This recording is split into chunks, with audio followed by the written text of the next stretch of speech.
Hey, welcome back to the Ping Pong Flix Show. My name is Chris Wong. I hope you had a wonderful weekend watching Zack Snyder's Justice League over and over again, which I have. And hopefully you have joined in as well to make this a surefire success. And it has been pretty much a success in terms of people actually liking it. Media, bloggers, some mayors in some cities and stuff like that. It's been pretty crazy. It's been pretty crazy seeing the everybody coming on board and kind of just saying they want Justice League 2, we need to see more, restore the Snyderverse, things like that. And that's the type of momentum we want to keep on going until we hear further news from WarnerMedia themselves. But let's get into the topics today. The topics is going to be pretty much DC today. And we'll start off with the newest member of the Ping Pong Flix Show. Thank you so much to the real Mr. B for joining as a member of the Ping Pong Flix Show over on the live chat last night. Truly appreciate everybody as well. And truly appreciate Brian Heaton. Thank you so much for your generous donation to the Super Chat. So I truly appreciate it. Thank you so much, Brian. You made my night. All right, let's get into the topics. The first topic of the day is going to be about Birds of Prey. We're still talking about Birds of Prey. Well, this one is a great recognition here from Rotten Tomatoes. Birds of Prey wins the Golden Tomato Award for Best Reviewed Comic Book Movie and Graphic Novel Movie of 2020. So it won a winner there, Birds of Prey, Best Reviewed. Now, to be fair, there wasn't much comic book movies that came out in 2020. It was the pandemic, so it got a lot of recognition for being one of the only ones available in 2020. So I guess you gotta give it that. So congratulations to the Birds of Prey team. And the next thing I want to talk about is Black Adam. Now, Dwayne "The Rock" Johnson this morning had said there's going to be something, announcement from Black Adam, and people were like wondering what's going to happen. And it turns out it's just a release date, but a little video from New York Times Square where you actually see the billboards up there lighted up with Black Adam is coming. Look at that. That would be pretty fantastic when you're in the middle of New York Times Square and you hear The Rock's booming voice saying the hierarchy of power in the DC universe is about to change. But that's it. That's pretty much it for that. It's just an upcoming release date of July 29 of 2022. It was supposed to come out this year, but it's pushed back because of COVID.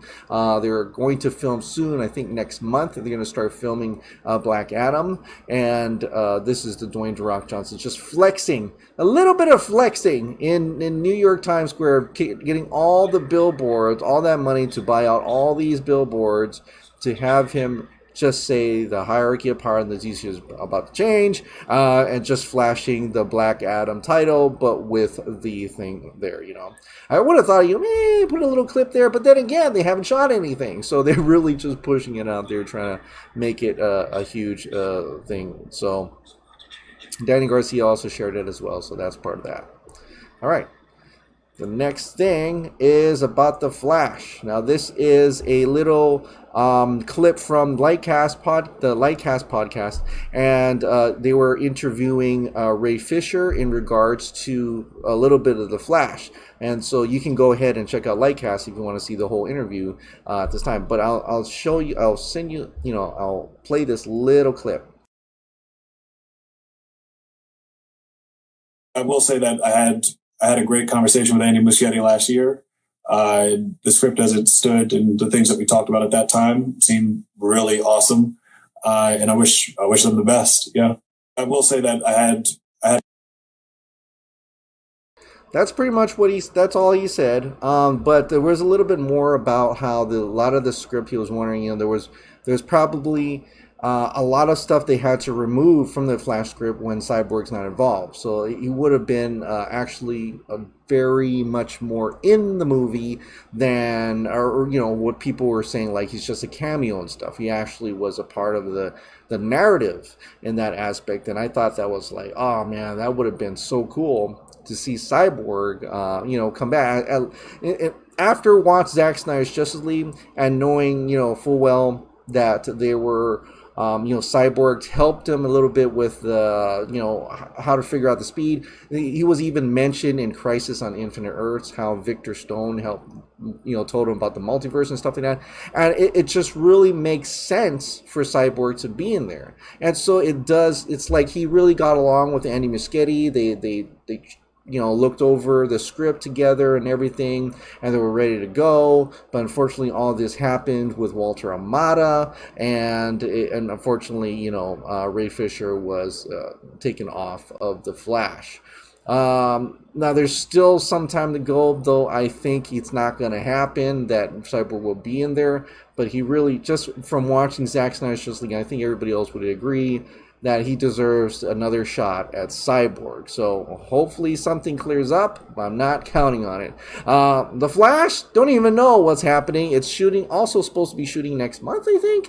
And, is Michael Keaton going to join in? Was he a big factor in the movie or not? I don't know. It just seems like nothing's looking good for this movie, other than Iris West. Kiersey Clemons finally coming back as Iris West, which is great. I love that. I'm so happy for her because she deserves that. Billy Crudup, unfortunately, didn't make it. Ben Affleck's going to be in that one as well. And so I don't know. I mean, it's just very in contrast to like the Black Adam movie. Black Adam seems to have gotten their shit together. They've gotten their shit together. They got Dwayne The Rock Johnson, got Pierce Brosnan, they got all these other characters in here, and the Flash is not looking so hot in terms of it's so troublesome right now in terms of that. But at least they got Supergirl. That's kind of cool. I can't wait to see a DCU version of Supergirl. In a big screen, a new one. So that would be kind of cool. But what else this is going to offer, I don't know. So we'll have to wait and see about that. But that's The Flash. All right, well, let's get into our favorite subject. Actually, before that, Grace Randolph put it out, just highlighting, summarized all the DCU movies that are coming out. It was a release date. Black Adam hits theaters July 29th, 2022. So these are the movies here. The Batman comes out, Robert Pattinson's Batman comes out March 4th, 2022. Black Adam on July 29, 2022. The Flash is November 4th, 2022. And Aquaman 2 is December 16th of 2022. So that's what's happening there. Though she did add a little bit of an interesting little thing here about DCU. She said DCU included the multiverse, so that's why I included the Batman. And she also heard that Robert Pattinson could show up in The Flash if his movie is popular enough, albeit briefly. Early days on that stuff, though. It's kind of funny. So that's the thing about The Flash. I should still talk about The Flash right there, really. Because honestly, it's like, that's the thing. It's like they're still waiting on things in order to figure out what should appear in the Flash movie. Like, if they're waiting for Matt Reeves' The Batman to be successful and then throwing in Robert Pattinson there just to highlight the multiverse there, it's very much like they're so up in the air, and it's very ever-changing within the Flash script. Like, how many scripts do they have, and how many things they could change in the script so that they can make it work. And ultimately, with all these different changes and updates and different things they could do with it, would that ultimately end up as a good narrative, as a good movie? That still remains to be seen. So hopefully these little things are just like popping in here and there. Like we could just throw in Robert Pattinson here. I don't know. I guess we'll have to wait and find out for that. So that's The Flash. All right, let's really get into what our one of our favorite subjects is Zack Snyder's Justice League. As I said, Zack Snyder's Justice League over the weekend. There was a watch party on Saturday, and Zack Snyder also kind of joined in with the worldwide watch party. Whoever could picked up Zack Snyder's Justice League and watched Zack Snyder's Justice League. So he decided to shoot in his little room there on his TV. He could have just went into his personal theater and his giant big screen, but no, he can't. He decided to just relax on his regular TV and watch the Justice Gray edition. And he says, "I'm watching too." Also, Billy Crudup is awesome. So he realizes Billy Crudup is not going to be in the Flash movie. and just wants to highlight that Billy Crudup is his Henry Allen. And I also am wondering if, if Justice League 2 were to happen, would we see Henry Allen? That is Henry Allen within the narrative of Justice League 2? And I say yes, because in the original Justice League 2 original storyboards, they would have had Henry Allen in the storyboards. Yeah, I mean, Henry Allen was mentioned in the storyboards, how Barry got him out of the prison. So, and if it was still going to go forward that way, it would probably happen pretty quickly because they want to get into the Nightmare Vision already for Justice League 2. But like I said, if that were to happen, then that could definitely work out in that respect, I would say. And it would have been a different scenario for seeing Billy Crudup in there. And then maybe it will be a different way of how it's going to be, what's going to happen in the Flash. So like if we were thinking like, okay, we're going to have two separate universes here, Justice League 2 showing how Barry Allen gets, Henry Allen out, will probably be different from how it was expected to go in the Flash movie. So, and now that we got two Henry Allens, that actually may even solidify further that these are two multiverses, right? There's two separate universes for that, and that if Zack Snyder could restore, get his Snyderverse, Justice League 2 and 3 or whatever on HBO Max, and you see, okay, well, that Henry Allen looks different. The Henry Allen in the Hamadaverse looks different, and the way that Henry Allen gets out in the Hamadaverse is different from how Henry Allen gets out in the Snyderverse. So that could be something that could actually further solidify the separation between the universes and makes you even realize, more so than the little things that are different in the Aquaman in Zack Snyder's Justice League than the Aquaman in the James Wan one, and why doesn't one woman fly in this one when she flew in 84, and so on and so forth. So there's a lot of that could definitely happen for that. But it's great to see Zack Snyder participate in the watch party as well. Hopefully it was successful. Hopefully there was a lot of boost in numbers and subscriptions and stuff like that as we get further into the week. And hopefully we find out more about that.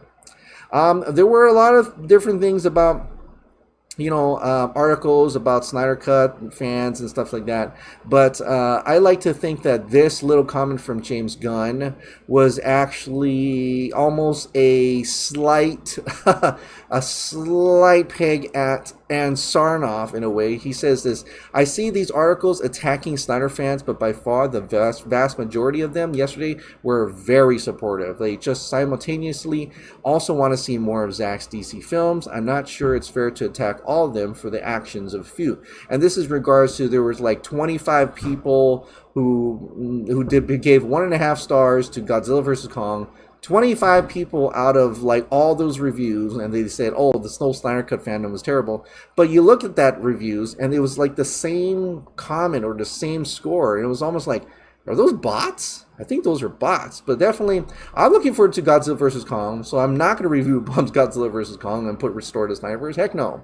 In fact, I think almost the same amount of people did that to Stop Asian Hate, a post on WarnerMedia, and that's clearly most of us won't ever do.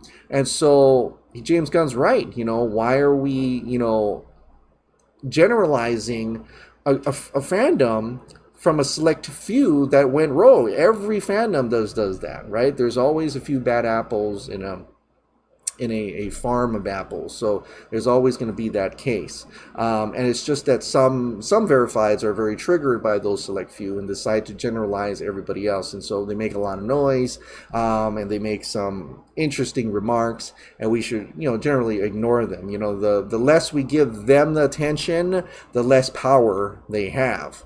But James Gunn is right, and he's probably kind of a little bit saying that to Ann Sarnoff. I would believe, hey, come on, man.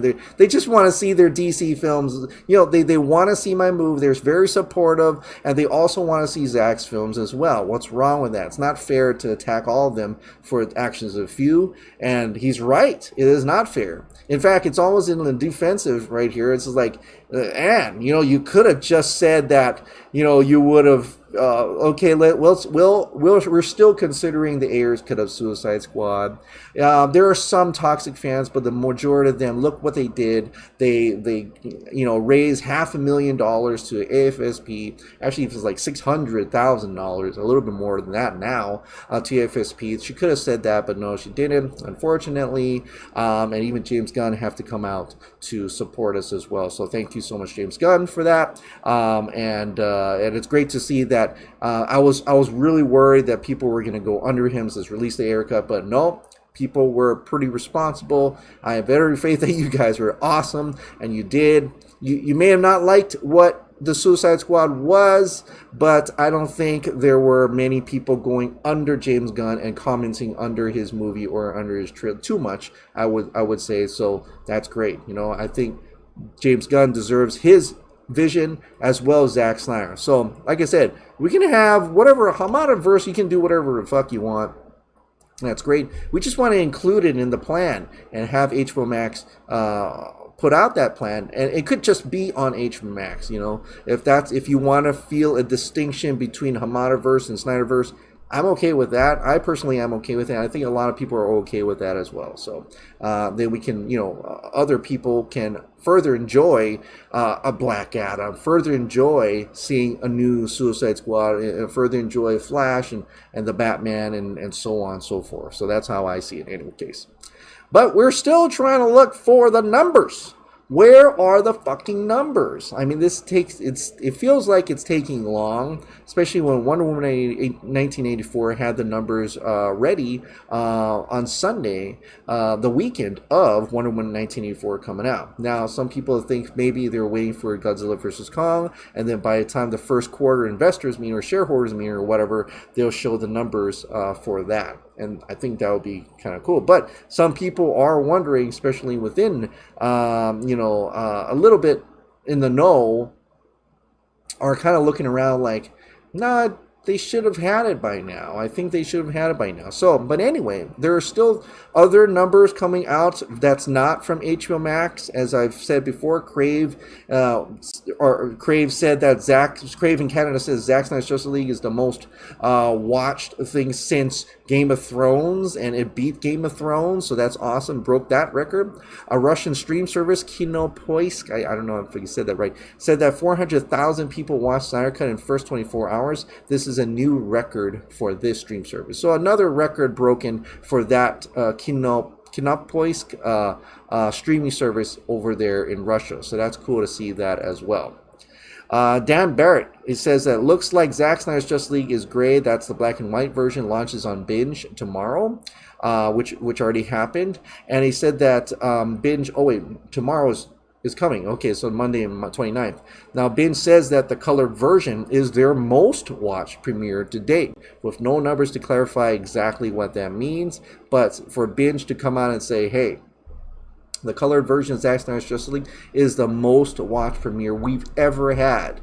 Breaking, again, another record for another service. So you got to think that if it broke Now, streams, like services like Now, Book My Show, Crave, and the Russian one, Kinopoisk, Binge now. I think there is so many Google Play in India, Brazil, most watched in Brazil. It's breaking records left and right. And you would think the service that it was primarily on, HBO Max, it should have broke that records, or at least have numbers to share about what those numbers are for HBO Max streaming, right?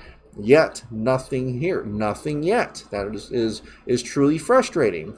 Tim from Squadcast, he shared a little bit of this graph before, like a part of this graph. The part of this graph he shared before was showing how much people were let down by Justice League, and the next thing that came up in terms of their own downloads, their own episodes, the people who are were there with them, and then they left because they didn't have much faith in DC anymore. That dropped, the downloads dropped 71% down to Aquaman. So he added a few more, and this is the major update. I've shown a similar graph before, but this one is different. Rather than compare all-time download counts for our DCEU film review episodes, I plotted downloads over the first 10 days for a better direct comparison. The enthusiasm is undeniable and can't be ignored. So over here, the downloads for their shows: Aquaman down, Shazam still down, Birds of Prey, Wonder Woman 1984 still down. Shot up. Once Zack Snyder's Justice League shot up, it's like a lot more people came back and says, "Hey, look, I'm back. I'm back. I'm back with the.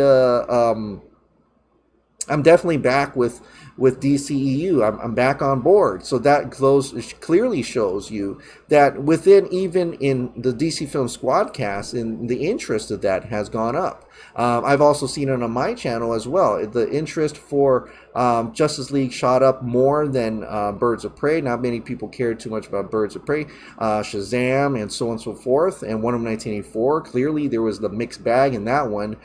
So Zack Snyder's Justice League really got the energy up for DCEU. And these are the clear numbers that I don't know if they're really seeing that. I've got to say that they're probably seeing that, and I'm wondering if they are really trying to suppress the numbers now, because their ego is so much more than their brain cells at this moment. They rather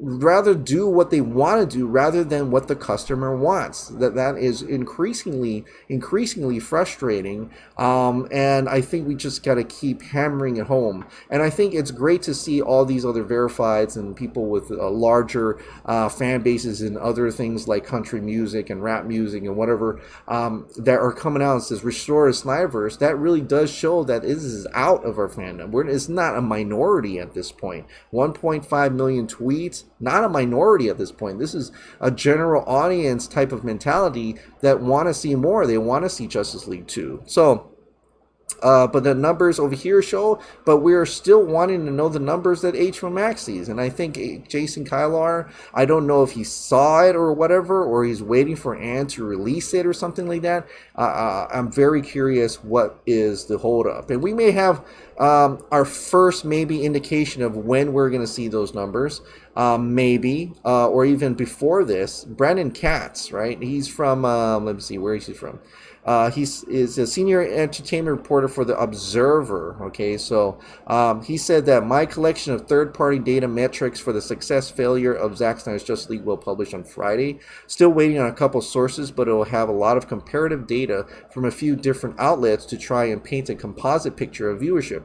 Worth noting, no third-party data set is perfect, and I do try to point out the pros and cons of each in the piece. Stay tuned for it on Friday. So at least on Friday, he'll have third-party data metrics for that, which I don't know if that would include, like if they're wondering if that is like a certain, I don't know how they were able to get HBO Max unless HBO Max themselves sees it. So, but at least there are people out there really trying to figure out what the success or failure of Zack Snyder's Justice League. And I'm really optimistic as a success right now, seeing that all these other streaming services and platforms are actually reporting that it's the most watched thing they've ever had. It broke records. It breaks records here and there. I think it's going to be a good one. And I think it's it's going to be a very successful launch. I really hope it is, because that would spell, pretty much show WarnerMedia, and I think they already know, but it does show that it's something that can't be ignored at this point. They try to sweep it under the rug, but at this point, it's like, are you guys tone deaf and dumb here? What are you doing? Like, this is absolutely a successful thing, and it should warrant a sequel. I don't understand why you would ignore that. And maybe more people will ask those questions to them, to the point that they're looking at themselves, or more importantly, the shareholders, the people who actually own the whole thing, this public traded company, and AT&T would be like, what the fuck are you doing? Are you with us in business and making money, or are you against us? And if you're against us, we're going to have to start, letting people go, because our company model, like every other corporate company model, is to make money. And if we're not making money, then what the fuck are we doing here? We're not a non-profit. We're here for profit, goddammit. So I'm just hoping they see the bigger picture here. And I really have faith that AT&T and HBO will definitely see the bigger picture here and will do what Warner Brothers themselves will probably don't want to do. So we'll give it that. But a little cool thing here I want to share with you. It's really cool to see some the fandom in Asia. Actually have a little support from them and seeing their reactions with Zack Snyder's Justice League. So I just want to play it here. It's really quick. Hey guys, I've been given a chance to watch the Snyder Cut. It's Christmas time again with Zack Snyder's Justice League. Full 4 hours. All right, here we go. This is it. Zack Snyder's Justice League. Let's do this.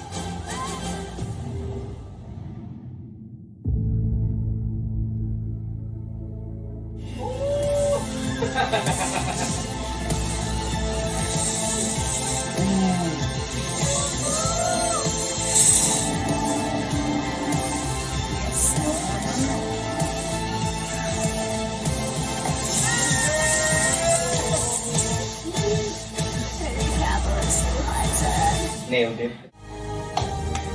Boy, oh boy, was it worth the wait and was it worth the 4 hours? It was pretty wild.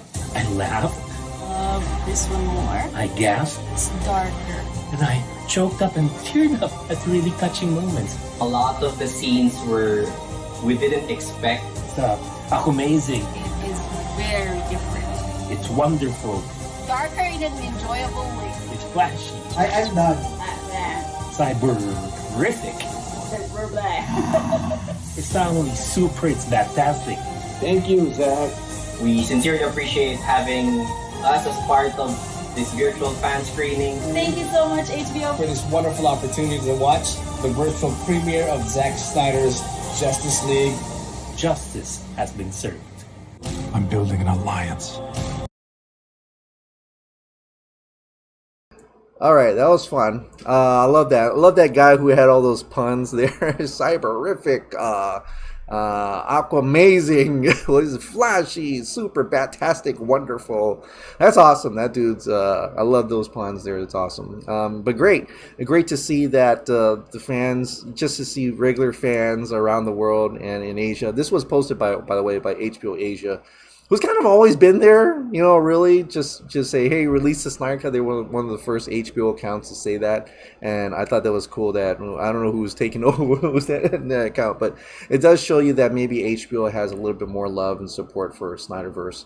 As you know, I just when I turned on HBO Max today, and it's still there, Zack Snyder's watch list, and I'm like, that's cool because I don't see any other directors have a watch list, and there's a clip playing, this is my favorite movies and stuff like that. So it does go to show that they have a lot of support for Snyder, and maybe, just maybe, that means that is, support for pushing to get the Snyderverse over on HBO Max. So that's what I'm hoping for in any case. All right, well, let's get to the members' comments and questions now, as we wrap this up. And if you want me to read your comment or question, please join as a member down below. All right, let's get into it. One Shot Perot. Suicide Squad means Guardians of the Galaxy. Yawn, restore the Snyderverse. Isn't it weird that the CW King Shark was better than this one? I thought so. The look of it, anyway. Chris, check out the new animated super show on Amazon Prime, Invincible. I heard great things about it. I heard it's only 3 episodes. So I'm looking. I'm gonna try to check that out. The Suicide Squad trailer did 0 for me. Only post Zack Snyder's Justice League project I'm excited for is the Batman and Black Adam. And honestly, I'm more excited for Black Adam now than any other ones out there. That's coming out. Like if you were to ask me like what is a non-Snyder movie that you're excited for, and I would probably tell you Black Adam. Yeah. The Justice is Gray version is my preferred way to watch now. In my opinion, it looks better, and there are a ton of details in the grayscale that I didn't even notice in the color edition. Yeah, me too. I have to agree. I mean, I still like the colored version as well, but I like both of them. But Justice is Gray, like if I want to get in there and just have that that regal and classic feel of it, that I want to see that, then I would go with that one. Also, King Shark and Guns Suicide Squad is like the one from Harley Quinn animated series. Very much so, like the him being kind of dumb, like I'm a shark or whatever. And also like the way he talks is very much almost like the animated one too. The not the Harley Quinn one, but the one in Justice League. I think it's also in the Harley Quinn, the regular Suicide Squad series, but like from what I remember, the Justice League Dark Apocalypse War, he's kind of like that as well. And the other Suicide Squad, the animated movies. Warner Brothers, I have destroyed so many artists' property and will never stop for a Snyder World. Warner Brothers has destroyed. Snyder, this world has the key, no advertisements, no studio help, and still made history. I would like to come home. Warner Brothers, these fans will face the old ways and like corny lines and inappropriate things about people of color and no more black heroes, so take GL off. I will bend them down to our thinking. The characters I'm most eager to see in the Suicide Squad are Harley, Peacemaker, and Bloodsport. They're the ones showing the most characterization in the trailer, a possible fourth being Polka Dot Man with his moment where he expresses his death wish to Bloodsport's chagrin. Now there's a moment with Harley I find very interesting. She reacts to the Suicide Squad's rescue attempt tearfully. The big question is she legitimately touched that they care so much, or is she being incredibly sarcastic? She certainly seems very sincere, like she's about to cry, but are those tears legit? I think she's just batshit crazy, and really it's like, I don't know. Remember when the early reviews for 2017 Jail was said to be unwatchable? Yeah, by like one dude. That one dude who's like part of the Batman on film, I think. They just never liked it to begin with. They still don't like it. It's fun to look back at the news leading up to 2017 with what we know now and what we need to fight for. Restore the Snyderverse. The trailer has a character, I think Flag, makes a reference to the Suicide Squad being something one's probably heard about. Plus, someone pointed out how Harley has a tattoo on her back by her shoulder. A tattoo she gets in Birds of Prey. So it's pretty much set that the Suicide Squad is set after Suicide Squad and Birds of Prey. Oh, interesting. Well, I know it's after Suicide Squad, but I guess Birds of Prey would be after Birds of Prey 2. Haha, says the shark. Haha. Okay, Warner Brothers is not a regular company. People want to make money. Warner Brothers wants to see how to waste money. Failure is their goal. Aquaman, Wonder Woman, Joker were mistakes, and so they are trying for a failure. Well, I think word of mouth is the greatest advertising. It kind of is. It works better than promotional, like paid promotions. Is it possible the blonde girl singing is Dolphin because of the way she grabbed his shirt? The blonde girl is singing is Dolphin because of the way she grabbed his shirt. No, I don't think so. I think it's just a. I don't think it is. I think she's just a fan or someone. Has HBO Max ever released official viewing numbers before? I've seen guesstimates from outside companies, but I can't remember seeing anything official. I'm wondering if they have a policy to not release numbers. The best we might get is their subscriber increase numbers like they did with Wonder Woman 1984. And that's what we kind of want in their first quarter earnings report. That's what we want to see. So their first quarter earnings report. But at the same time, we're also expected to see like Wonder Woman 1984 when they released. They said we're going to continue Wonder Woman 1984 with Wonder Woman 3, and they didn't say what the numbers were, but they did say they were happy with it. But then to be completely silent about something that seems like it's taking the world by storm is fishy. What if we live in a society is in the air cut? No, that's definitely in in Zack Snyder's Justice League, and it was one of the lines that, because Jared Leto did it ad lib. He did that ad lib, and it was one of the lines that he said.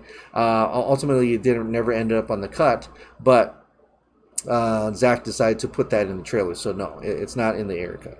Question about Zack Snyder's Justice League. How does Aquaman know that the League is under Gotham Harbor? The team without Arthur Curry is on the roof of the police precinct and they leave to go to the tunnel under Gotham Harbor. Aquaman wasn't there. How the heck did he know where they were?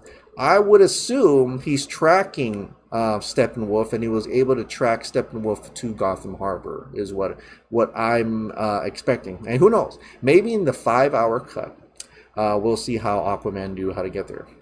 But he's probably just, he's Aquaman, and he's feeling the water, and he realizes something's happening at certain areas, like in Jaws, echolocation or something, like in Jaws 2 where, Chief Brody is hitting the electric pipe, and signaling for, the shark. He could be doing that, he could hear it. I don't know. I'm just bullshitting at this point. I don't know anything about how that would react. But anyway, who would be Snyder's Eobard? Snyder's Eobard thought? I don't know, man. I would say maybe Michael Fassbender, because Michael Fassbender was in 300, and maybe Michael Fassbender. It looks like a bright rated R version of Guardians of the Galaxy on Earth. Kind of is. I mean, I won't be surprised that the jokes and everything will be pretty much the same in a way, but more rated R, like you said. So more nastier, gross, and things like that. A long one. Brandon, I agree with you, Chris. The behind-the-scenes look at James Gunn's The Suicide Squad had me more hyped than the actual trailer. I'm still going to watch it, of course, me too, but I feel like I already know what sort of ride I'm in for with this movie. I don't like dick jokes. I don't know why creators always feel they need to put these sort of juvenile jokes into their projects. They only reinforce the possibility that these creators aren't taking their own movie show seriously, and they don't mind undermining the audience's intelligence and expectations. Why give them authentic, thought-provoking, emotional discussion when we can add dick poop jokes for cheap laughs? And, honestly, it could just be James Gunn's character. This dialogue is coming from the same guy who didn't understand why certain filmmakers don't take comic book movies seriously or see them as true cinema. They're not wrong, because powerful art can heal, bring awareness, and create change. It's impossible for Warner Brothers to ignore the demand. I believe we will succeed in restoring the Snyderverse. We just have to make sure our demands are polite, organized, and consistent. Let's freaking do this. Just to be clear, I'm not boycotting this movie. I'm a fan to support James, and I'm happy he made this movie he envisioned. I'm positive this is going to be more emotional than expected, and I believe James absolutely takes these characters seriously. What I meant was those types of jokes mostly come across as crass and unnecessary. Felt the need to add this after seeing a bunch of Restore the Snyderverse tweets under James' tweet sharing the trailer. This is James Films, and it's going to be bonkers as fuck. We want the Snyderverse. People need to respect other filmmakers and their visions and embrace what the multiverse can deliver.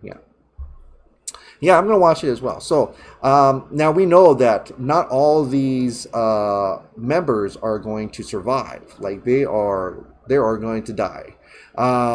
So absolutely, I think this trailer is just showcasing the fun and jokes. But you're right, there's going to be some stakes in here. Absolutely, and that's why I really like the behind the scenes trailer more than that one. I felt like they were putting on a kind of in a way like a jokey show just to get those type of audience, because comedy sells, especially Warner Brothers. They're really trying to put forward that comedy sells. We need more one-liners, we need more jokes, and so they think that's the way to reach them. Well, ultimately, I think the movie itself will show that it's not only that, I think, but we'll see. We'll find out. Chris, putting on your marketing hat, honestly, I think it was mentioned that the Suicide Squad is going to be funny anyway, so just be prepared for it. It will be a more comedy, in fact.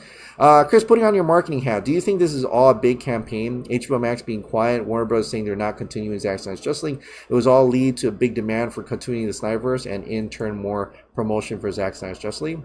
Man, if they were doing that, that'd be pretty damn awesome, right? So I don't know. That would be pretty crazy and very out of this, what a way to market the thing by telling us we're not going to give you what you want and then make us demand for more, knowing that full well we will, and then they make it happen. that'd be pretty freaking like out of this world. I'd be incredibly shocked if that was the case, but I don't know. We'll see. We'll see if that's how they were actually really going to try to play that. I was getting ready to ask about Darkseid forgetting which planet the boxes and equation were on. One step ahead of me, as usual, Chris. Ping Pong Flix, Justin, let's remember, it's not just JL 2 and 3, but other spin-offs within the universe, Batman versus Deathstroke. Yep, I agree.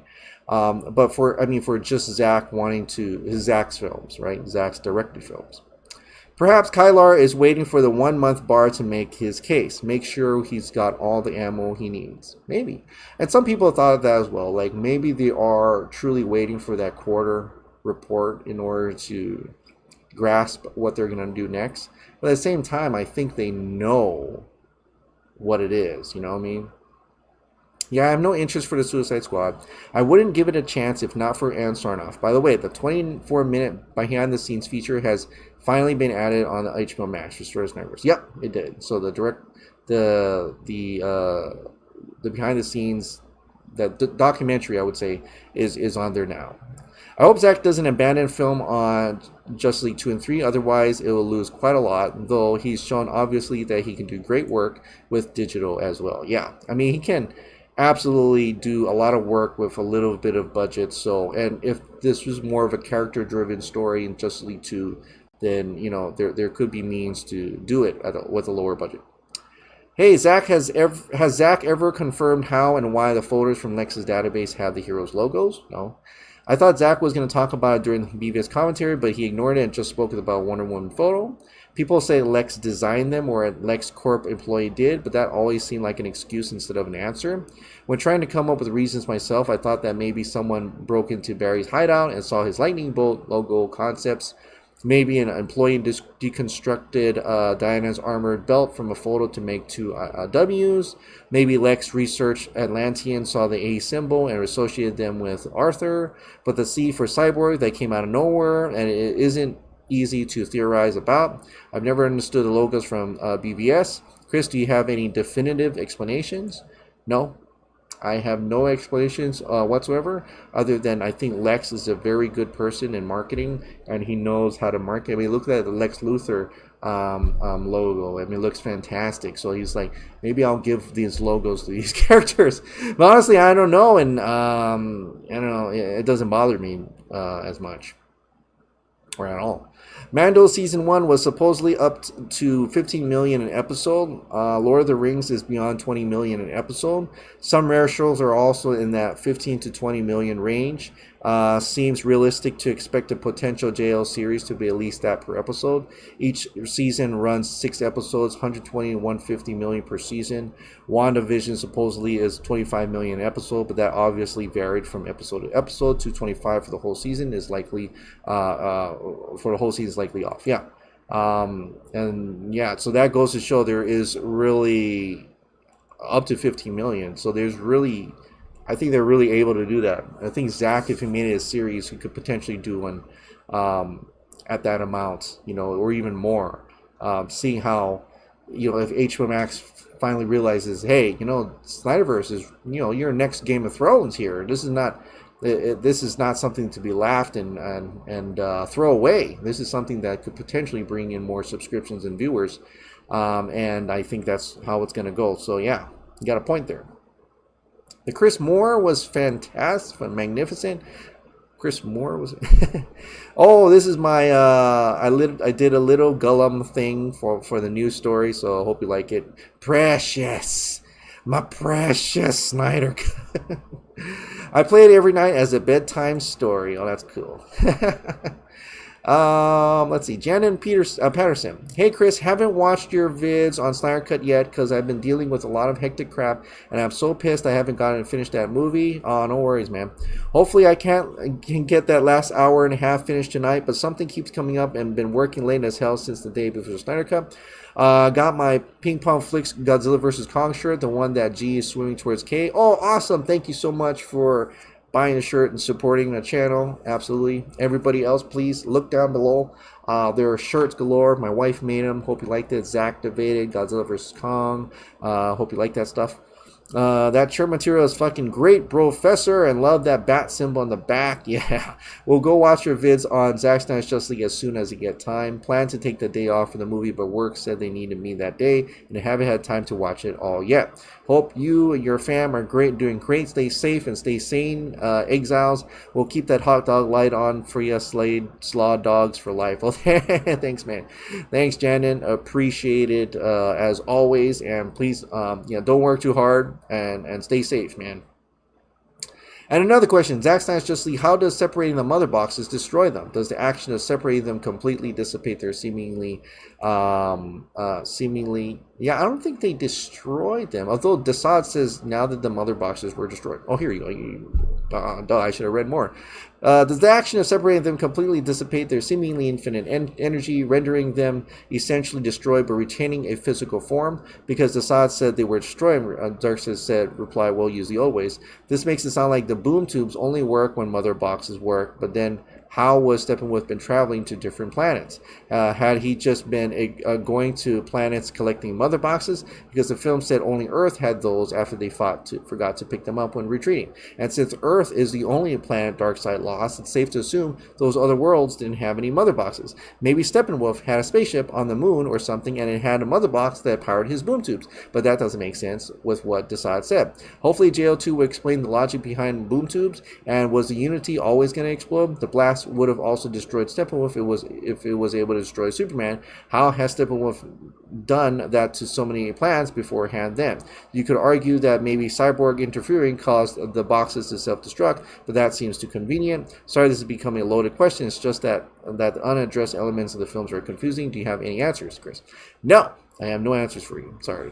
Other than maybe Justice League 2, we'll find that out. But Unity, let's get into it. Well, I know Justice League 2, they're going to have mother boxes again because wasn't that a way to get... weren't they going to collect the mother boxes again so that Lex could bring on forth the Apocalypse or something? Or I got to read it again. No, it was the anti-life equation, so I don't know. But I thought it was just that they kept it from unifying. And it could be that Cyborg went into it and reprogrammed it and destroyed it from within. And that's what I meant but when he pulled apart the mothers, right? I think maybe he just destroyed it from within.